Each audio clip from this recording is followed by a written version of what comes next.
Brendan Loughnane, professional MMA fighter with a 23-4-0 record. How are you doing, sir? Fantastic, mate.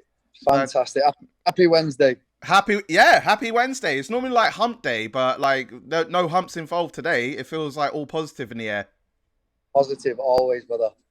Always, man. Now, forgive me because before having this chat with you, I asked the PR team to make sure I got your surname pronounced correctly because I didn't want to butcher it. I didn't want to have any cases put on me and say like you got my name wrong and everything else. So, I saw like an interview that you did recently with an Irish female reporter, and then she was correcting you on your correction of how your surname is. So I was just tripping at that point. So, like how does it work out for you? You know what? At this point, it is what it is. Like, not name, not nan. I don't know. You just call me whatever you want, brother. Just call me Brendan. Yeah, I'll call you. I'll call you Brandon. As simple as that. Do you find that where people call your last name in different ways, do you feel it's like a mission for people to get it right? Like it seems like at this stage for you, it's just like okay, because for me it's like I get Joel or Joe or Jay. I get all variations of even Joel for like international people. So I just don't get it.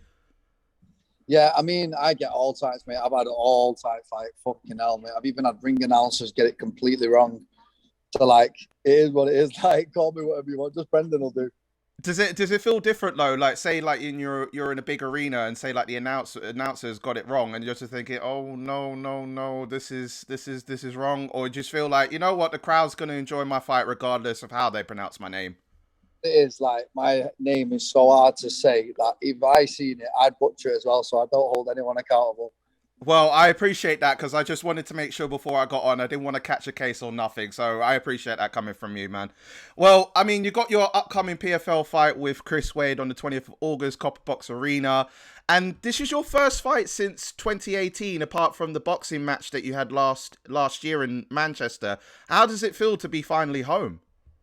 Oh, mate, the fact that I can just jump on a train to the fight is incredible. There's no more that stupid 9, 10 hour flights and cutting weight and not being able to eat the aeroplane food. Now they're going to have to taste a bit of that, mate. I've been doing that forever. Wow. So like I mean obviously like being home now and getting yourself prepared, like does that get you in a mental mind space that I'm home, I got the upper advantage. It feels like it feels like a great environment knowing this is my home to be in. Exactly. It feels so much better to be at home around my people that I've always been around. I've been fighting from Manchester since I was 16 years old, and these people have got my back big time. And then of course like obviously the main theme that centers your motivation is not just to beat Chris and not just to head to the finals and not just to win the $1 million prize.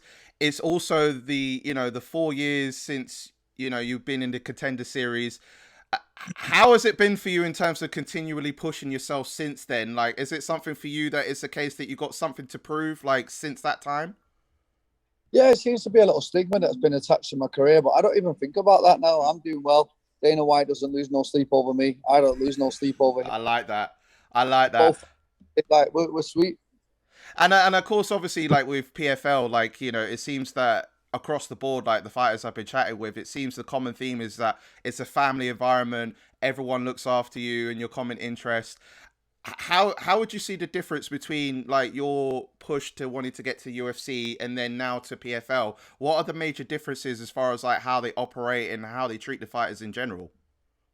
I mean, PFL's back staff are amazing. They don't get enough credit for the stuff that they do for us fighters.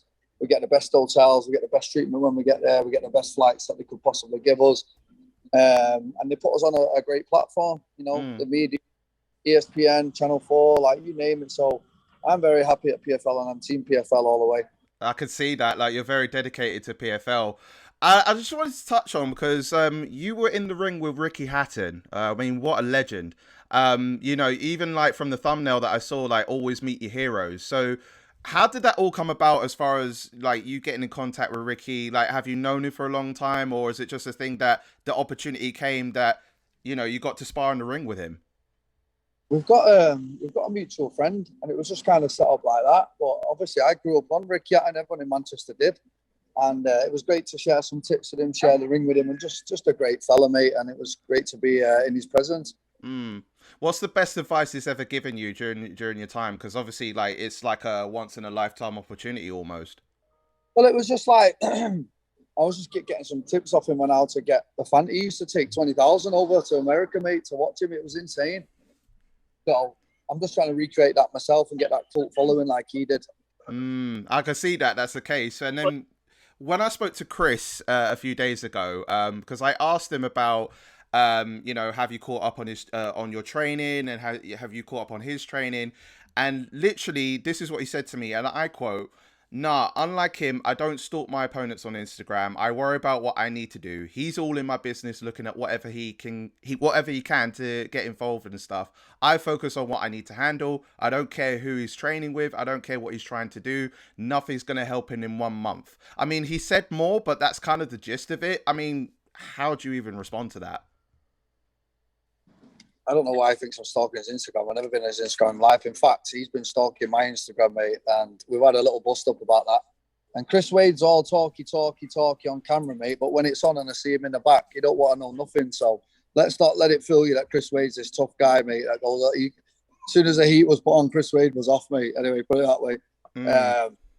But, mate, please don't even tell me what this guy's saying. I can't be asked listening to him. Sure. 20th of August, we are going to fight to the death, mate. Pass that message on to him. He's coming over here and we're going to have it, lad.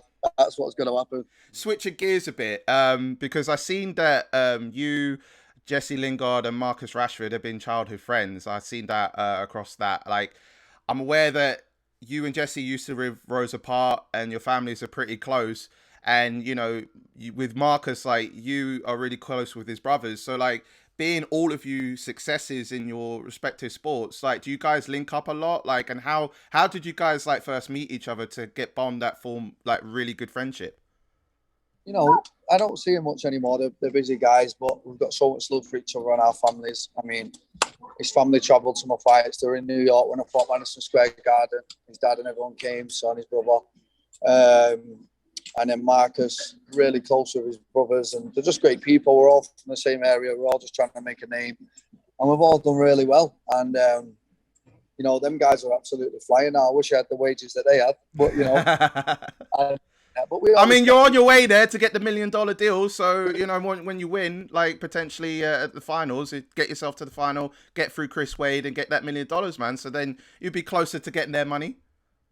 Bro, that wouldn't even scratch the surface with these boys, bro. Nah, they're doing extremely crazy numbers, man. But I mean, I just saw that Rashford is in comic book Beano. Like, what an accomplishment to have, like, him even saying about embracing their differences. Him being featured as a guest part of Beano. Like, how did you react when you saw that? Mate, he's doing fantastic, Chris. I mean, the fact that he's just changing the game completely now. I mean, the fact that he's got Boris Johnson on speed dial, like, just shows you what kind of level this man's on. So, fair play to Marcus. Comes from a great family, humble guy, and I wish him all the best. And of course, with Lingard, he's now in Nottingham Forest for the season. So, how do you think he'll fare in the club? Nice little move for him. I think he's going to do great there. He'll get freedom now, and he'll get to show the world how good he is. Definitely, man. I mean, so for you, like, you were doing, like, amateur, you had your first fight in Clash of Warriors. You won all your amateur fights before you got going pro. Where did that passion of MMA come from? Where did it all spark from the beginning? My next door neighbour used to do it, mate. I had no idea what MMA was. And then I just went to come in from school one day and he bundled me in the back of the car, and the rest is history, mate. We're here, 32 years old, still cracking on with it. Still at the peak.